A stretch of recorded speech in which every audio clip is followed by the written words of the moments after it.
BNP এবং BNP হচ্ছে ব্যর্থ আওয়ামী লীগ। কারণ আওয়ামী লীগ বিএনপি যে রাস্তা দেখিয়ে গেছে ওটা তারা করতে পারেনি, সেই কাজগুলি আবার এসে আওয়ামী লীগ করে দেখিয়েছে, খুব সাকসেসফুলি করেছে।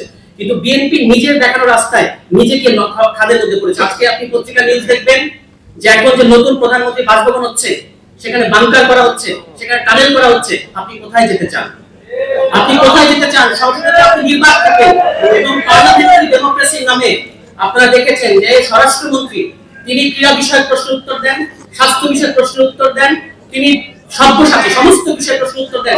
নিজের মন্ত্রণালয়ের অবস্থা ওই সাবেক অন্তর্বর্তী সরকারের সাবেক স্বরাষ্ট্র উপদেষ্টার চেয়েও ব্যর্থ স্বরাষ্ট্রমন্ত্রী তিনি।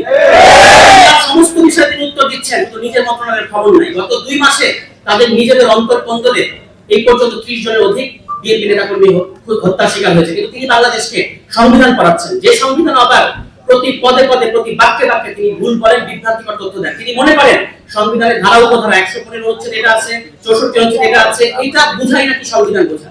তিনি এখন বাংলাদেশের অপ্রতিদ্বন্দ্বী সংবিধান বিশেষজ্ঞ হয়ে গেছেন এবং তিনি মানে কত তার অডাসিটিটা আপনারা খেয়াল করবেন, সংসদে দাঁড়িয়ে পুরো জাতিকে তিনি অপমান করছেন। তিনি বলছেন তিনি মাস্টারি করছেন যে কোনো সভ্য গণতান্ত্রিক দেশে, এরপরে তাকে আর ওই জায়গায় কথা বলতে দিব না। আপনি আমাদের সংসদটাকে দেখবেন তিনি নাকি জেস্টার পলিটিক্স করেন। আমি বলেছি তিনি একটা নির্বাক চলচ্চিত্র।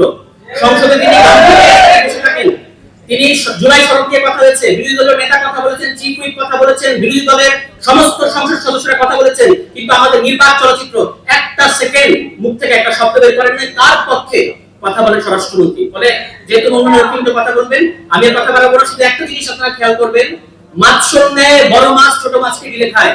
আর বিএনপির এই সংসদীয় ষড়যন্ত্রে ছোট রায় বড় রায়কে গিলে খেতে চাচ্ছে। কিন্তু আমরা 11 দলীয় জোট এবং বাংলাদেশের জনগণ যতদিন আছে আপনাদেরকে আমরা গণ রায়ের বিরুদ্ধে যেতে দেব না। যদি যেতে চান তাহলে যতই বাংকার করেন, যতই টানেল করেন, কোনো লাভ হবে না।